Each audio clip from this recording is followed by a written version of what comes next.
Paper leak होते रहेंगे, क्योंकि बड़े दोषियों को बचा करके छोटे लोगों को सिर्फ सजा दिलाई जा सकेगी या पूरे मामले को लीपापोती करने का काम करेगी ये सरकार। ठीक है, दीपक जी आऊंगा, थोड़ा सा रुक जाइए, विनय कुमार जी से मैं उनका रिएक्शन ले लूं।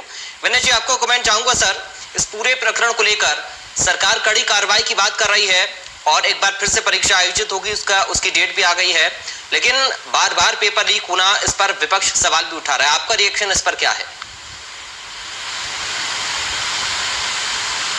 देखिए सर, इससे पहले भी टेट की परीक्षा पेपर लीक हुआ था। बहुत महत्वपूर्ण परीक्षा थी बच्चों के लिए जो टीचर्स बनने जा रहे थे। उसमें भी इतना महत्वपूर्ण पेपर था, इतना महत्वपूर्ण बच्चों ने तैयारी की थी, उसके बाद भी जाके बहरहाल वो सब पकड़े गए जो भी इसमें शामिल थे, उनको जेल भेजा गया।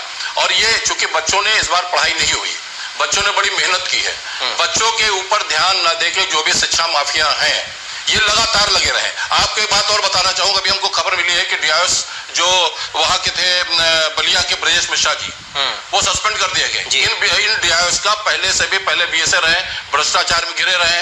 इससे पहले भी इनकी पत्नी का भी कहीं पोस्टिंग की गई थी, उसकी भी जांच चल रही। जब ऐसे भ्रष्ट अधिकारी को डीआईएस क्यों बना जाता है?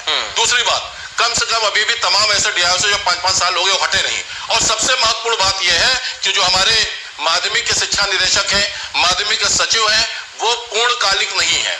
जब व्यक्ति पूर्णकालिक होगा और उसको चांस दे दिया जाएगा तब तक जिम्मेदारी इतनी नहीं समझ पाता है। जब वो पूर्णकालिक होगा तो कम से अपनी जिम्मेदारी समझेगा। इसके अपर मुख्य सचिव वास्तव में बहुत तेज है और लगातार वो लगी भी है, मगर सबसे बड़ी समस्या भी, कल मंगलवार को भी संस्कृत का पेपर आउट हुआ। आज 24 जिलों में आज इसकी परीक्षाएं कैंसिल हुई। तो ऐसे लोग जो पहले से भ्रष्टाचार में घिरे हुए हैं, इनको चाहे कोई भी सरकार हो, बीजेपी हो, इसके पहले की सरकार, इनको क्यों आगे लाती, क्यों इनको अधिकारी बनाती, इनको क्यों नहीं अटैचमेंट करके इनसे बाबू का काम करवाती है?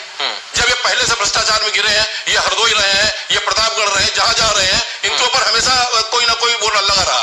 तो हमारा मेन कहना है कि अगर बलिया में ये पेपर आउट हुआ, शुरुआत वहां से हुई, तो कम से कम वहां के जो DIIs deputy inspector of school को सस्पेंड कर दिया गया। Suspend is not a punishment. कुछ दिन बाद फिर बहाल हो जाएंगे वो। जब आदमी दबंग है, जब आदमी इसमें लगा हुआ है, तो जितना पैसा कमाएगा इधर उधर दे देगा, फिर बहाल हो जाए। तो ऐसे अफसरों को क्यों नहीं इन सब चीजों से दूर रखा जाता है? सरकार कोई भी हो, क्यों नहीं ऐसे जो भ्रष्टाचार से घिरे वो डीआईएस कैसे बन जाते हैं, जो भ्रष्टाचार से घिरे वो बीएसए कैसे बन जाते हैं? क्यों नहीं पूर्णकालीन निदेशक आता है? क्यों नहीं पूर्णकालीन सचिव को अपॉइंटमेंट किया जाता है? क्यों कब तक चार्ज के सहारे चलेगा? ये स्थितियां हैं। और आपको बताएं, पेपर आउट करने में कोई एक दिन का काम नहीं है, इसका भी बहुत एक पूरा काकस है।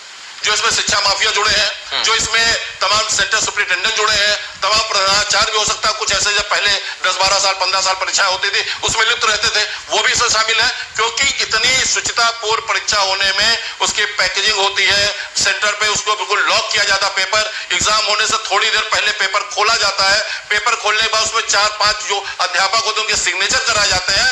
तो पेपर लीक कैसे हुआ? यानी इसके पहले कोई शिक्षा माफिया, कोई सेंटर सुपरिटेंडेंट